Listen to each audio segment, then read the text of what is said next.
2015. do danas. Država Crna Gora uložila je više desetina miliona dolara u crnogorsku poljoprivredu.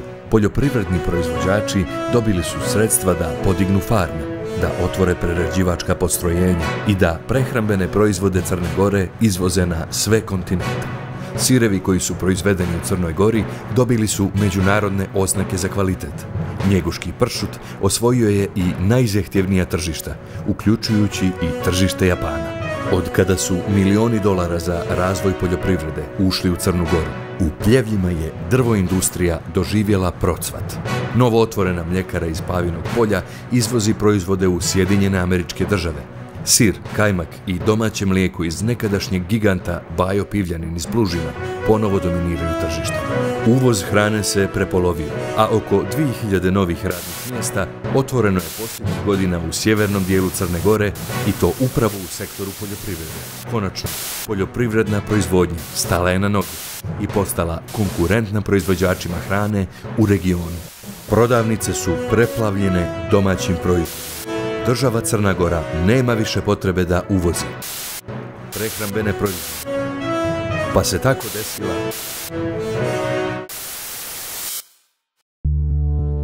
Procvat crnogorske poljoprivrede koji smo vam opisali nije se desio, bez obzira što je 2015. država sa Abu Dhabi fondom za razvoj potpisala ugovor o kreditiranju poljoprivredne proizvodnje.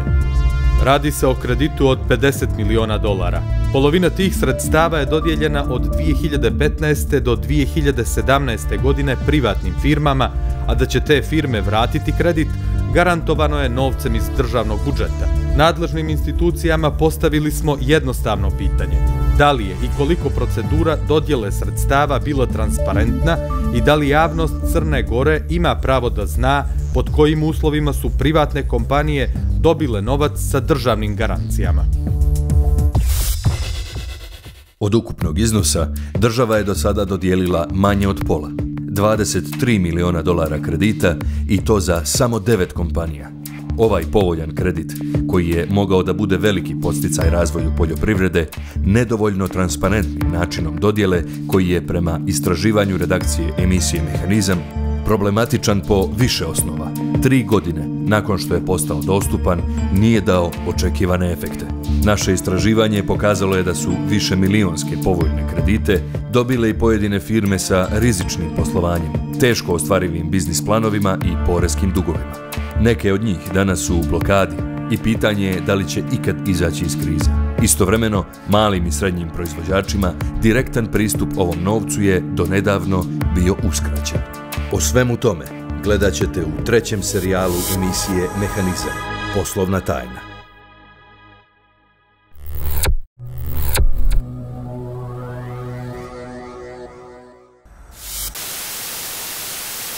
Sada imam jednu stvar samo da vam kažem. Meni je žao što ja uvijek ovako dam 10-15 tema, pa onda se to nekako i pogubi.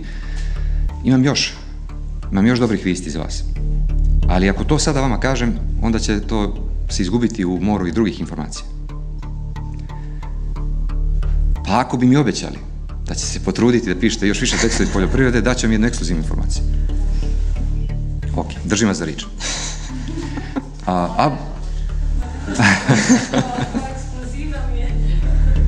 Da, ali ne želim da samo ta vijest oboji današnji dan. Znači, ovo vam je materijal za čitavu nedelju. Pola nedelje neće biti tu. Abu Dhabi Fond for Development odobrio Crnoj Gori 50 miliona dolara za poljoprivredu. Podsjećanje da sada imamo novca dovoljno za poljoprivredu. I to je bio jedan od ciljeva ministarstva. Prije 1,5 godina redakcija emisije Mehanizam pokrenula je istraživanje o tome ko je, kome i pod kojim uslovima dodijelio novac iz kredita Abu Dhabi fonda. U junu 2017. godine uredniku redakcije bio je omogućen ograničen uvid u dokumentaciju o Abu Dhabi kreditima i to u prostorijama Ministarstva poljoprivrede, bez mogućnosti da fotografiše, skenira ili kopira bilo koji dio obimnog materijala od nekoliko stotina stranica. U Skučanoj kancelariji pod nadzorom direktora jedinice za implementaciju i njegovog pravnog savjetnika, urednik istraživačke redakcije dobio je priliku da vidi dokumentaciju o dodjeli kredita vrijednih $23 miliona sa državnim garancijama. Uvid je bio omogućen na svega nekoliko sati tokom 2 dana. To je ujedno bio i posljednji slučaj da su institucije nadležne za postupak dodjele kredita predstavniku javnosti dale bilo kakav pristup dokumentaciji koja pokazuje za koje je poslove država Crna Gora garantovala novcem iz budžeta svih građana.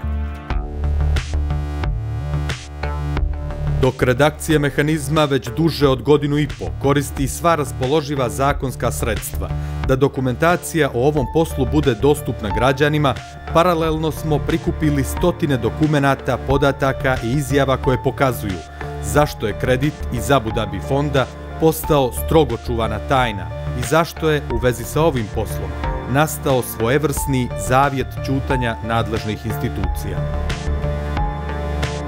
Kredit od $50 miliona koji je bio namijenjen razvoju poljoprivrednih projekata svakako je bila jedna od najvažnijih vijesti za građane Crne Gore te 2013. godine. O koliko velikim sredstvima se radi, govori podatak da se za 3 godine iz državnog budžeta toliko novca potroši za poljoprivredu. Crna Gora u poljoprivredu ulaže sredstva kroz programe agrobudžeta i donacije međunarodnih fondova, najviše od Evropske unije i Svjetske banke. Iz crnogorskog budžeta posljednjih godina izdvajalo se 14 do 18 miliona eura na godišnjem nivou. U programima bespovratne podrške koje Crna Gora dobija od Evropske unije i drugih međunarodnih fondova, država je u periodu od 2015. do 2018. godine u poljoprivredu uložila 37 miliona eura. Ovi programi bespovratne podrške postigli su rezultate koje vlada i ministarstvo ističu kao svoje najveće uspjehe. Sa druge strane, kreditom iz Abu Dhabi fonda obezbijeđeno je $50 miliona, što je oko 44 miliona eura. 7 miliona eura više od ulaganja iz IPARD-a, Midasa i sličnih programa.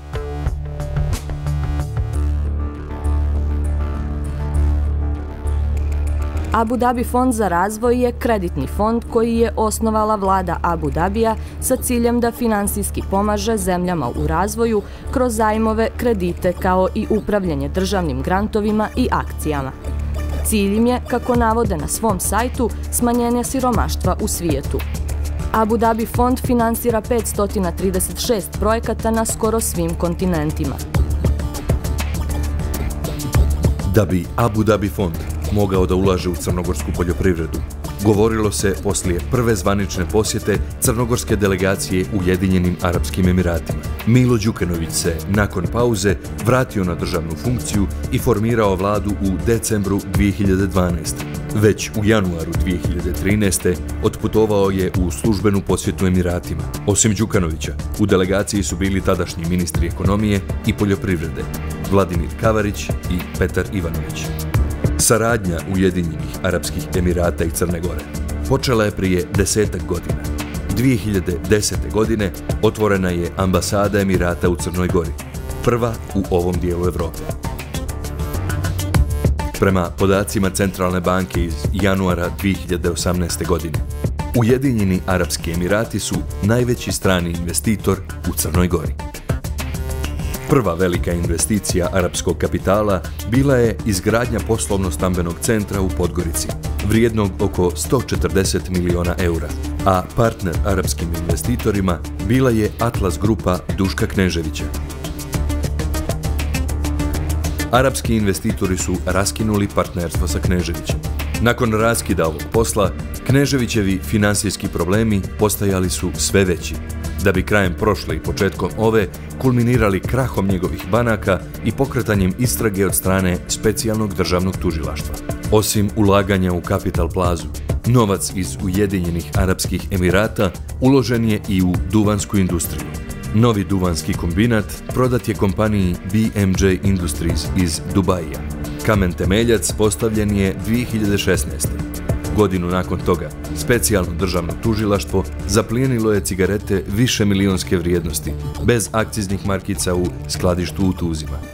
Za to je okrivljen tadašnji zastupnik arapske firme u bordu direktora Duvanskog kombinata, Isat Boljević, koji je i tokom 90-ih imao poslove sa cigaretama.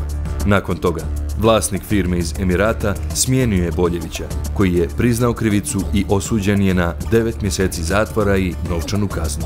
Tokom 2016. godine, kompanija Investment Corporation of Dubai kupila je većinski udio vlasništva u luksuznoj marini Porto Montenegro u Tivtu. Iznos ove transakcije nije poznat javnosti.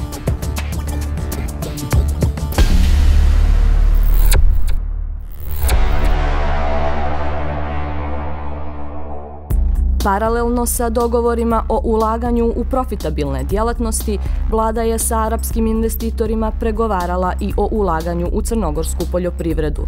Rezultat pregovora koji su počeli 2013. a okončani 2015. bila je odluka Abu Dhabi fonda da Crnoj Gori odobri kredit od $50 miliona za poljoprivrednu proizvodnju. Koliko je potencijalno aranžman s Abu Dhabi fondom trebalo da promijeni sliku u poljoprivrednom sektoru u Crnoj Gori i zašto je, između ostalog, država stala iza ovog posla i odlučila da finansira kreditiranje poljoprivrednih proizvođača, pokazuju ciljevi navedeni u informaciji vlade o samom sprovođenju projekta. Kroz ovako veliku finansijsku injekciju u mahom slabije razvijena područja države, plan je bio, između ostalog, zapošljavanje oko 2000 radnika, povećavanje poljoprivredne proizvodnje, kao i da se smanji uvoz, a poveća izvoz domaćih proizvoda. Spoljnotrgovinski deficit jedan je od najvećih problema našeg društva zato što uvozimo mnogo više nego što izvozimo. Prema preliminarnim podacima za prošlu godinu, crnogorski izvoz je iznosio 363 miliona eura, dok je vrijednost uvozne robe bila 2 milijarde i 336 miliona eura. Čak ni milijardu eura prihoda od turizma nije dovoljno da pokrije ogroman odliv novca koji iz godine u godinu drastično raste.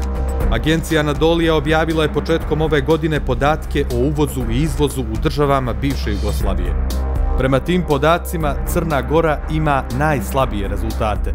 Pokrivenost uvoza izvozom iznosi svega 15,6%. U periodu od 2006. do 2017. godine Crna Gora je uvezla skoro 23 milijarde eura proizvoda, dok je izvezla 6 puta manje, oko 4,5 milijarde. To pokazuje da ukupan spoljno-trgovinski deficit od 2006. do danas iznosi čak 18 milijardi eura. Baš zbog toga bilo je izuzetno važno da kredit iz Abu Dhabi fonda ostvari svoju namjenu, posebno zbog činjenice što je bio mnogo povoljniji od onih koji su poslovne banke nudile poljoprivrednicima u Crnoj Gori. Sva dokumentacija do koje smo došli pokazuje da su tokom dvogodišnjih pregovora predstavnika države sa arapskim finansijerima uslovi kreditiranja značajno poboljšani. Od inicijalnih 4%, koliko je kamata trebalo da iznosi, smanjena je na samo 2,5%. Rok vraćanja je produžen sa 12 na 17 godina, a grace period sa 2 na 4 godine. Sve ovo činilo je Abu Dhabi kredit u tom trenutku najpovoljnijim mogućim za crnogorske poljoprivrednike. Malić čunmulja iz Tuzibi da proširi proizvodnju mlijeka. Napravio bi modernu štalu sa svom pratećom infrastrukturom kako i Evropska unija preporučuje i onda bi i meni lakše bilo. Sa 30.000 čokota vinove loze i proširenjem vinograda, Paško ded Vuka je odavno sanja o vinskom podrumu. Ja sam spreman, ako je to neki dobar projekat, sutra da počnem da radim, da napravim svoj podrum. Jer grota bi bilo, znači, ovoliko vinograda da nemam svoj vinopodrum. I dok čekaju da se ministarstvo oglasi o uslovima za dobijanje novca, poljoprivrednici imaju vremena da razrade ideje. A kako reče ministar, pare nijesu problem, već projekti. Samo 7 dana nakon što je najavio da je Abu Dhabi fond odobrio sredstva i kada još nisu bili definisani uslovi kredita, tadašnji ministar kazao je da za male proizvođače u početnoj fazi projekta ipak neće biti mjesta. Novac postoji, on nije grant, nego je kredit, dajte projekte, Dajte da vidimo te studije, naravno da će prioritet uvijek imati veći proizvođači koji su u prethodnom periodu nešto radili, ali ovo su ipak sredstva koja su namijenjena prije svega većim poljoprivrednim proizvođačima koji su u prethodnom periodu već nešto ulagali. Gradili su svoje fabrike, gradili su objekte, podizali su proizvodnju i tako dalje. To što su 2 godine prije raspisivanja javnog poziva za kredit, izjave ministra upućivale na to da će kredite dobiti samo velike firme, izazvalo je ogorčenje manjih poljoprivrednih proizvođača.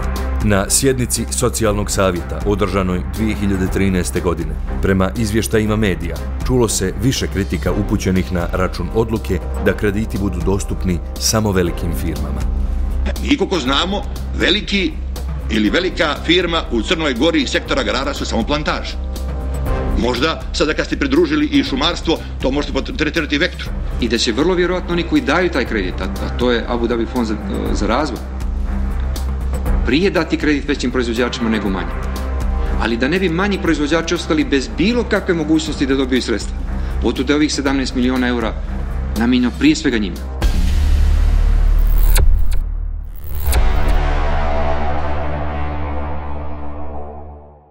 Dok je ministar poljoprivrede u javnosti promovisao kredit iz Abu Dhabi fonda, uporedo se dešavao i pokušaj prodaje zemljišta u zaleđu Kraljičine plaže, između Bara i Budve, za koje je bila zainteresovana upravo kompanija iz Ujedinjenih Arapskih Emirata, Royal Group. U junu 2014. godine vlada je pripremila ugovor o kupoprodaji zemljišta sa Royal Groupom, koji je trebalo da potvrdi Skupština. Dio javnosti, ali i dio vladajuće koalicije, smatrao je da su cijena i uslovi prodaje neprihvatljivi. Posao je ubrzo zaustavljen, jer je tadašnji potpredsjednik opštine Budva, Ljubomir Filipović iz SDP-a, povukao svoj potpis sa saglasnosti u ime opštine Budva. Filipović nakon toga dobija podršku i od svoje partije, SDP, koja je bila u tadašnjoj vladi. U javnosti je započeta žestoka polemika. Predstavnici vlasti, pogotovo iz dijela DPS-a, objašnjavali su da bi ovaj posao Crnoj Gori donio 180 miliona eura obaveznih i 100 miliona eura dodatnih investicija, 20 miliona za zemljište, rast BDP-a od 230 miliona i oko 300 novih radnih mjesta. Posebno su isticali da je zbog prekida ovog posla povjerenje stranih investitora trajno narušeno. Iz SDP-a koji se protivio prodaji tvrdili su da je cijena zemljišta previše niska, jer se radi o parceli koja nije razrađena detaljnim urbanističkim planom. U javnosti se nagađalo da li iza ove investicije stoji kraljevska porodica Al Nahyan iz Abu Dhabija ili Mohamed Dahlan, palestinski političar koji je u regionu više puta predstavljen kao specijalni savjetnik princa iz Emirata. Mohamed Dahlan bio je jedan od vođa Fataha iz Palestine, nekada blizak saradnik Jasera Arafata, a sada politički protivnik Mahmuda Abasa, koji je na čelu Palestine. Dahlan je 2011. praktično pobjegao iz Palestine gdje je optužen za korupciju i utočište je pronašao u Ujedinjenim Arapskim Emiratima. Godinama je prisutan u regionu, a ima i crnogorsko i srpsko državljanstvo. Inače, Dahlan je u Srbiji odlikovan od strane tadašnjeg predsjednika Srbije Tomislava Nikolića zbog zasluga u razvijanju saradnje između Emirata i Srbije, u kojoj je također uložen veliki novac iz te bliskoistočne zemlje. Firme iz Ujedinjenih Arapskih Emirata u Srbiji ulažu u nekoliko velikih projekata, među kojima je najpoznatiji Beograd na vodi. Imaju 49% nacionalne aviokompanije Air Srbija, a nedavno su kupili imovinu nekada najveće poljoprivredne korporacije PKB, pa u posjedu imaju čak 17.000 hektara zemljišta nadomak Beograda. Značajna ulaganja iz Emirata u ovaj region otvorila su brojna pitanja u javnosti i o tome su često govorili tadašnji premijeri Crne Gore i Srbije, Milo Đukanović i Aleksandar Vučić. Kao jedan od ključnih ljudi u ovim investicijama često je označavan baš Mohamed Dahlan. U javnosti se pojavila i zajednička fotografija Đukanovića i Vučića sa Mohamedom Dahlanom. Milo Đukanović je na otvorenoj sjednici vlade 2014. godine kazao da je Dahlan njegov prijatelj, ali da on nema nikakvu ulogu u investicijama iz arapskih zemalja. Znam Mohameda Dahlana kao prijatelja, kao jednog od najbližih saradnika bivšeg palestinskog predsjednika Arafata, kao jednog čovjeka od izuzetnih zasluga za uspostavljanje mira na Bliskom istoku, dakle jednog čovjeka koji je prijatelj Crne Gore i prijatelj ovog regiona i koji, ponavljam, nema nikakvu ulogu u toj ili bilo kojoj drugoj investiciji u Crnoj Gori.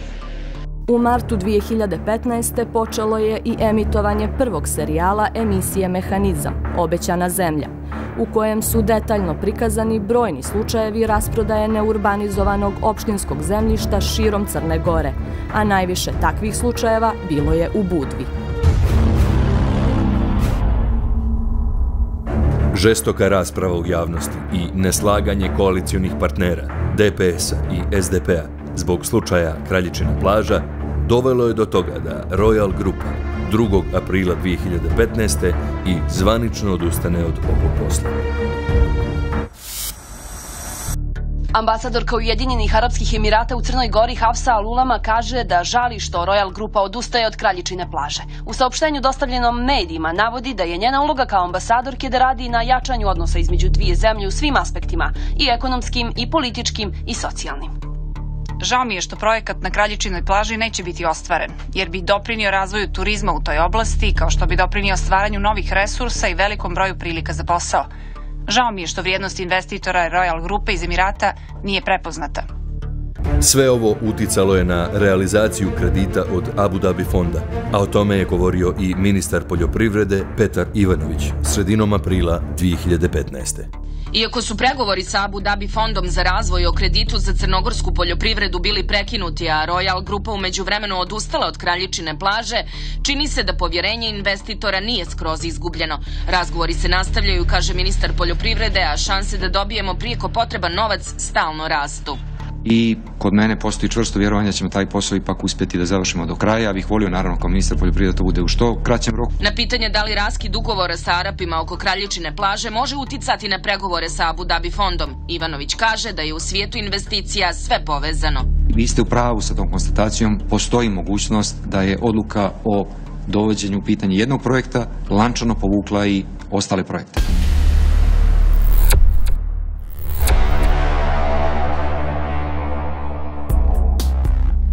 Ipak posao sa Abu Dhabi fondom, iako je odložen na nekoliko mjeseci, nije propao zbog Kraljičine plaže.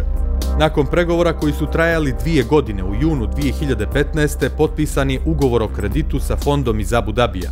Za potpisivanje ugovora vlada je ovlastila direktora investiciono-razvojnog fonda Zorana Vukčevića.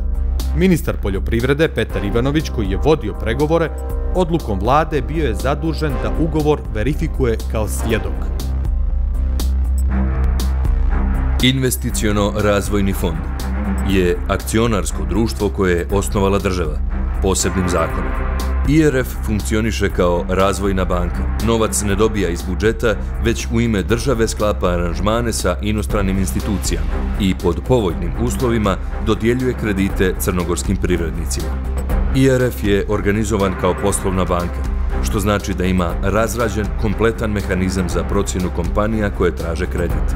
Da li firma ima odgovarajuću imovinu za obezbeđenje kredita i da li posluje na način koji garantuje da će biti u stanju da vrati novac. Zbog strogih kriterijuma, uslovljenih saradnjom sa međunarodnim bankama, IRF posebno vodi računa o dodjeli kredita, zbog čega imaju veoma mali procenat loših kredita. Mnogo manji nego komercijalne banke. Upravo zbog toga je kredite iz Abu Dhabi fonda trebalo da dodjeljuje IRF. Da je posao sa dodjelom Abu Dhabi kredita trebalo da vodi IRF, pokazuje i informacija vlade od 12. februara 2015. godine, u kojoj se navodi da će upravo IRF biti ugovorna strana u ime vlade. Ova će sredstva ići preko investiciono-razvojnog fonda. Mi smo to već dogovorili. Idemo polako u susret potpisivanju ugovora i realizaciji. Kao što ste dobili odgovor, dakle, jasno je da će se aranžman, ukoliko do njega finalno i dođe, realizovati kroz investiciono-razvojni fond. Da investiciono-razvojni fond, dakle, poštujući svoju kreditnu politiku, dakle, uz maksimalnu uključenost Ministarstva poljoprivrede će voditi računa i o adekvatnoj politici obezbeđenja kolaterala za svaki pojedinačno kredit i o namjenskoj upotrebi tih sredstava. 3 dana nakon što je potpisan ugovor sa Abu Dhabi fondom, direktor investiciono-razvojnog fonda Zoran Vukčević bio je gost u emisiji Okvir na programu javnog servisa. Tada je javnost prvi put čula za mogućnost da će projekat ipak sprovoditi Ministarstvo poljoprivrede. Jeste li vi kao čovjek koji barata novcem i koji će kasnije da odlučuje o tome koji ispunjava uslove da dobije kredit zadovoljni tim aranžmanom i šta je to što će dobiti krajnji korisnik kredita, koje uslove? Pa, oko tih krajnjih uslova još ćemo razgovarati, ali s obzirom da je Ministarstvo poljoprivrede preuzelo na sebe obavezu da sve one stvari koje se tiču obezbeđenja, dotiranja kreditnih uslova, prije svega kao pitanje obezbeđenja kamatne stope, kao što i pitanju ročnost naravno biti 17 godina, odnosno 13 godina rok povraćaja plus 4 godine grace period, ali s obzirom da je Ministarstvo poljoprivrede preuzelo na sebe sve one obaveze koje se tiču realizacije o obezbeđenju eventualno dodatnih troškova koje su predviđene ugovorom, pa mislim da će to biti povoljna kreditna linija za crnogorska preduzeća koja se bave poljoprivredom. Krediti iz Abu Dhabi fonda trebalo je da se raspodjeljuju korisnicima preko investiciono-razvojnog fonda, čiji je direktor u ime vlade i potpisao ugovor. Ali kompletan posao je odjednom prešao u nadležnost Ministarstva poljoprivrede. Naša redakcija mjesecima je pokušavala da nađe zakonski osnov za ovu promjenu, zvaničnu odluku vlade ili odgovor na pitanja zbog čega je došlo do toga, ali gotovo sve nadležne institucije izabrale su da ćute. Koliko je sama procedura bila netransparentna i koliko su poruke koje su se čule u javnosti bile kontradiktorne, pokazuje i činjenica da je u prvih 1,5 godina ministar poljoprivrede tvrdio da će Abu Dhabi fond odlučivati o tome koja kompanija će dobiti novac. I to tako što će firme sačiniti projekte, a te projekte će, kako je objašnjavao Ivanović, ministarstvo prosljeđivati u Ujedinjene Arapske Emirate. Ministar, međutim, nije objasnio kako će jedna finansijska institucija koja radi na više od 500 projekata u svijetu moći da ocjenjuje kredite od po par miliona dolara crnogorskim poljoprivrednim proizvođačima. Prije par dana završeno je 5 feasibility studija. Pokušamo sada da pravimo pakete iz razloga što Abu Dhabi fond daje konačnu riječ o tome da li će konkretan projekat podržati ili ne. Dakle, o tome ne donosi odluku Ministarstvo poljoprivrede. Ministarstvo poljoprivrede želi da otvori kanal za finansiranje, ali nema pravo da odlučuje da li će neki projekat biti podržan ili ne. To čine sami predstavnici Abu Dhabi fonda za razvoj. Od nadležnih institucija nismo dobili odgovore na pitanja o tome ko je konkretno bio zadužen za donošenje odluka o dodjeli kredita crnogorskim firmama. Istraživanje naše redakcije, koje je trajalo duže od 1,5 godinu, pokazalo je da je ovaj posao umjesto u IRF-u do prošle godine bio u nadležnosti Ministarstva poljoprivrede. Naša redakcija, prema zakonu o slobodnom pristupu od jednog broja državnih organa, dobila je neke od ugovora o kreditima sa crnogorskim firmama i u njima se jasno vidi da je te ugovore u ime države potpisivao ministar poljoprivrede. Dokumentacija do koje smo došli pokazuje da je u ministarstvu oformljena jedinica za implementaciju projekta, a navodi se da je ulogu u odlučivanju ko će dobiti novac imao i odbor projekta. Informacije o tome ko je činio taj odbor ostale su nedostupne javnosti. Pretragom svih javno dostupnih baza podataka Vlade Crne Gore, Ministarstva poljoprivrede i investiciono-razvojnog fonda, naša redakcija nije uspjela da pronađe ni jedan zaključak ili odluku kojom je Vlada direktno ovlastila Ministarstvo poljoprivrede da dodjeljuje kredite. Po zakonu o slobodnom pristupu informacijama, tražili smo od Generalnog sekretarijata Vlade da nam pošalje sve zaključke koje je Vlada usvojila u vezi sa ADMAS projektom. Međutim, odgovoreno nam je da se IRF izjasnio da su podaci tajna, pa je Vlada odbila da nam ih dostavi. Zanimljiva je činjenica da Vlada ove zaključke nije proglasila tajnim i da je neke od njih objavila na sajtu, a odbila je da nam ih dostavi zato što je IRF saopštio da određeni akti Vlade treba da budu poslovna tajna. Bivši ministar Petar Ivanović od posjete crnogorske delegacije Emiratima 2013. do odlaska sa funkcije bio je gotovo jedini zvaničnik koji je o kreditu govorio javno. Od vijesti da je kredit odobren do konačnog objavljivanja javnog poziva za dodjelu krajnjim korisnicima, Ivanović je često obilazio poljoprivredna postrojenja. Iako su ove posjete predstavljene kao pokušaj da se animira što više kompanija da naprave projekte i da se ispita da li u Crnoj Gori postoji prostor za ulaganje $50 miliona, zanimljivo je da je veliki broj kompanija koje je ministar posjetio prije raspisivanja poziva kasnije i dobilo kredite. Tako je, na primjer, od samog početka javnost bila zainteresovana za kompaniju Vektra Jakić u vlasništvu Dragana Brkovića, biznismena iz Podgorice koji je već tada bio u velikim finansijskim problemima. Najava dodjeljivanja višemilijonskog kredita sa garancijom države, kompaniji čiji vlasnik bankama duguje desetine miliona eura, a istovremeno duguje i državi na osnovu poreza i neplaćanja koncesija za šume, podigla je pažnju javnosti. Ali ministar Ivanović je vjerovao da se može oporaviti i posjetio je Vektru Jakić već u oktobru 2013. godine. Ono što je isto tako bitno jeste da se sada sve više fokusiramo i na nove investicije u okviru ove kompanije i fokusiramo se na uvezivanje sistema između šumarstva i drvoprerade, a to je ono što je u skladu i sa ingerencijama koje je dobilo Ministarstvo poljoprivrede preuzimanjem oblasti drvoprerade. Tokom radnih posjeta, tadašnji ministar Ivanović, prije raspisivanja javnog poziva za dodjelu kredita iz Abu Dhabi fonda, obišao je još nekoliko kompanija koje su kasnije ili aplicirale za sredstva iz ovog projekta ili dobile kredite.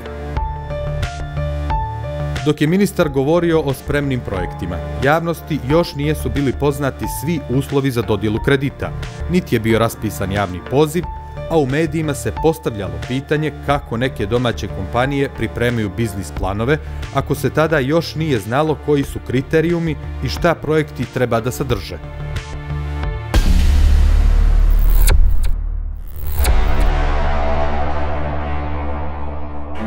U avgustu 2015. godine objavljen je javni poziv za kompanije koje žele da apliciraju za kredit iz Abu Dhabi fonda. Nije ga raspisao IRF, već Ministarstvo poljoprivrede, dok se IRF pominje kao partner.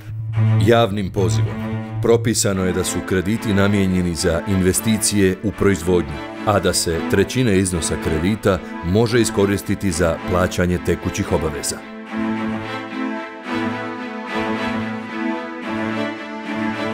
Od ukupno $50 miliona koje je trebalo dodijeliti poljoprivrednim proizvođačima, do danas je odobreno 23 miliona i to za 9 projekata, a svi su odobreni od strane Ministarstva poljoprivrede. Ugovore o kreditu potpisivali su ministri poljoprivrede. 6 ugovora potpisao je Petar Ivanović, dok je preostala 3 potpisao Budimir Mugoša, koji je za ministra u vladi izbornog povjerenja bio predložen od strane opozicije. Naše istraživanje pokazalo je da su od tih 9 projekata 5 uspješno ili djelimično uspješno sprovedeni, dok su 4 projekta koji su ukupno dobili $11,5 miliona postali problematični zato što nisu realizovani do kraja ili je zbog loše finansijske situacije kompanije vraćanje kredita pod znakom pitanja. To znači da bi na kraju teret vraćanja mogli da snose građani novcem iz državnog budžeta. Pitali smo i Investiciono-razvojni fond i Ministarstvo poljoprivrede kakva je bila njihova uloga u procesu dodjele ovih kredita, ali odgovore nismo dobili. Direktor IRF-a Zoran Vukčević nije prihvatio naš poziv za intervju, kao ni službenici Ministarstva poljoprivrede za koje smo smatrali da su imali ulogu u ovom poslu. Bivši ministar, a sada poslanik i savjetnik predsjednika države Petar Ivanović nije prihvatio poziv naše redakcije da sa njim snimimo razgovor na temu kredita iz Abu Dhabi fonda. Osim toga, on je odbio da na bilo koji način komunicira sa novinarima redakcije Mehanizma.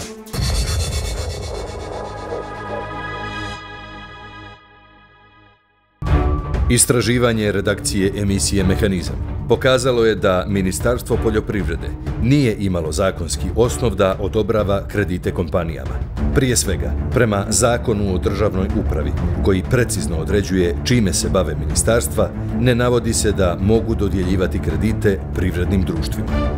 Zatim, prema Uredbi o organizaciji i načinu rada državne uprave, precizno se definišu nadležnosti Ministarstva poljoprivrede, ali nigdje se ne navodi bankarska djelatnost.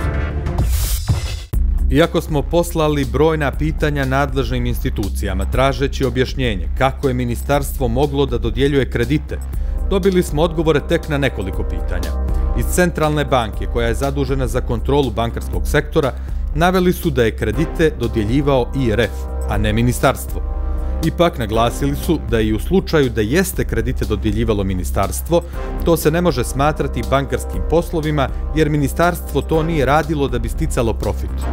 Po informacijama kojima Centralna banka raspolaže, sredstva iz ovog projekta se plasiraju posredstvom investiciono-razvojnog fonda kao komisioni posao, sa napomenom da investiciono-razvojni fond u skladu sa zakonom može da obavlja poslove odobravanja kredita. Prema podacima koje je prikupila naša redakcija, investiciono-razvojni fond je imao zaduženje da provjere imovinu i pokretne stvari, koje korisnici daju u zalog kao garanciju da će vratiti kredit.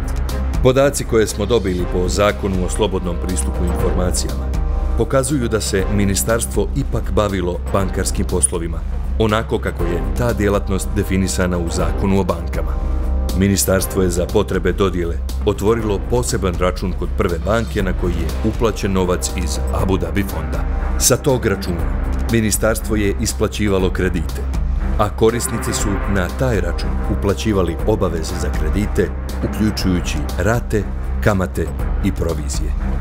Osim toga, dokaz da je ministarstvo dodjeljivalo kredite nalazi se u katastru i registru zaloga, na zemljištu, na objektima i pokretnim stvarima datim u zalog od strane korisnika kredita, upisani su tereti u korist Ministarstva poljoprivrede. Da bi se neko pravno lice bavilo odobravanjem kredita, neophodno je da dobije licencu Centralne banke Crne Gore. To propisuje Zakon o bankama u članu 4. A Centralna banka, ukoliko dobije informacije da je neko dodjeljivao kredit bez njihove dozvole, ima obavezu da to detaljno ispita. Međutim, u slučaju Ministarstva poljoprivrede, ta kontrola nije rađena. Pitali smo i generalni sekretarijat vlade da nam pojasni kako je i na osnovu čega ministarstvo dodjeljivalo kredite, ali odgovore nismo dobili. Sav novac koji država ima na raspolaganju za određenu godinu trebalo bi da je detaljno predstavljen u planu budžeta. Međutim, u pregledima godišnjih budžeta Ministarstva poljoprivrede nije moguće utvrditi kako su uknjižena sredstva dobijena od Abu Dhabi fonda. Da bismo razjasnili ovu situaciju, poslali smo pitanja Ministarstvu financija i Ministarstvu poljoprivrede, ali odgovore nismo dobili.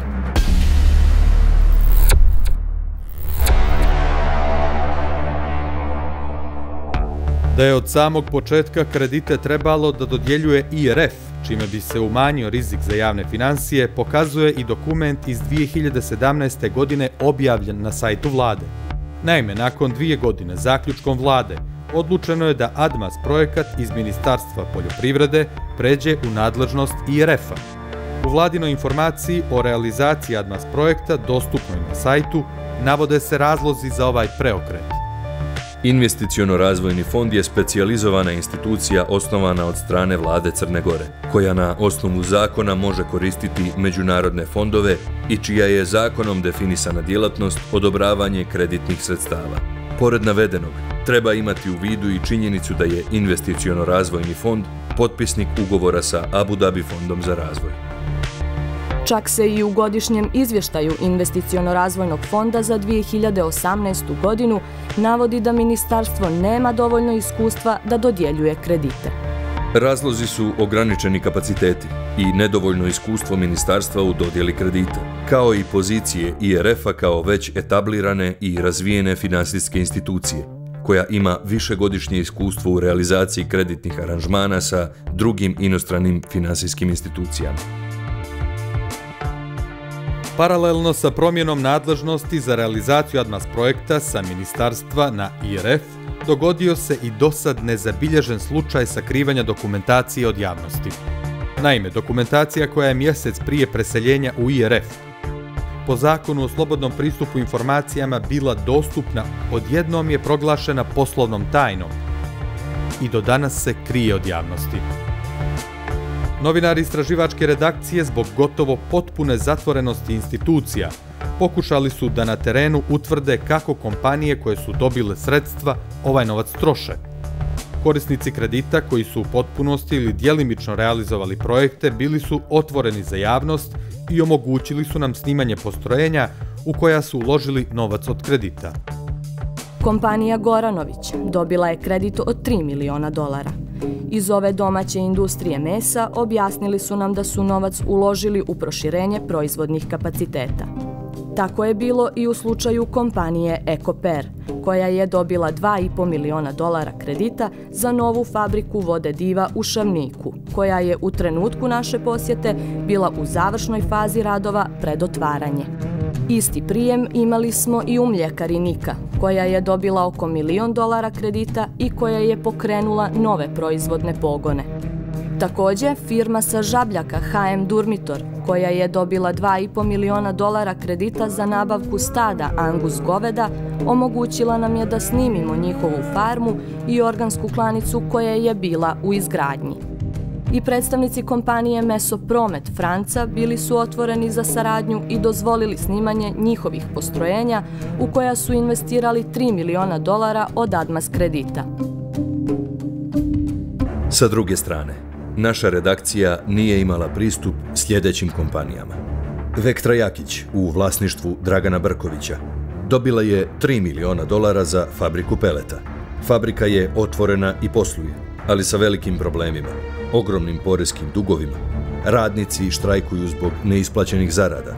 Državi duguje za koncesije, a povremeno rasprodaje imovinu firme da bi isplatila radnike, koje je vlasnik firme čak i tužio zbog štrajka u koji su stupili zbog neisplaćenih zarada. Agrocarine dobila je $2,5 miliona da bi investirala u farmu na Pišću u Plužinama. Firma koja je bila u vlasništvu Vladimira Popovića, sina Čedomira Popovića, u međuvremenu je ugašena i obaveze su prešle na firmu Carine. Popović nije prihvatio snimanje razgovora i nije odgovorio na pitanja koja smo mu uputili. IM Gradina dobila je $3 miliona kredita.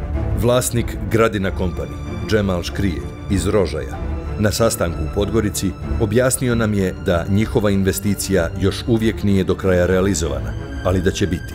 Snimanje unutrašnjosti objekata u Rožajama nije nam omogućeno. IM Gradina, koja je povezana sa Gradina Company i drugim firmama u vlasništvu porodice Škrijelj, ima jednog zaposlenog. Milkraft Leće, u vlasništvu počasnog konzula Crne Gore u Panami, Dragana Burića, dobila je $3 miliona kredita za izgradnju mljekare u Pavinom polju, koja do danas nije otvorena. Dragan Burić je odgovarao na naše pozive i mailove, najavljujući da će, kada dođe u Crnu Goru, biti raspoložen da sa njim obiđemo i snimimo fabriku.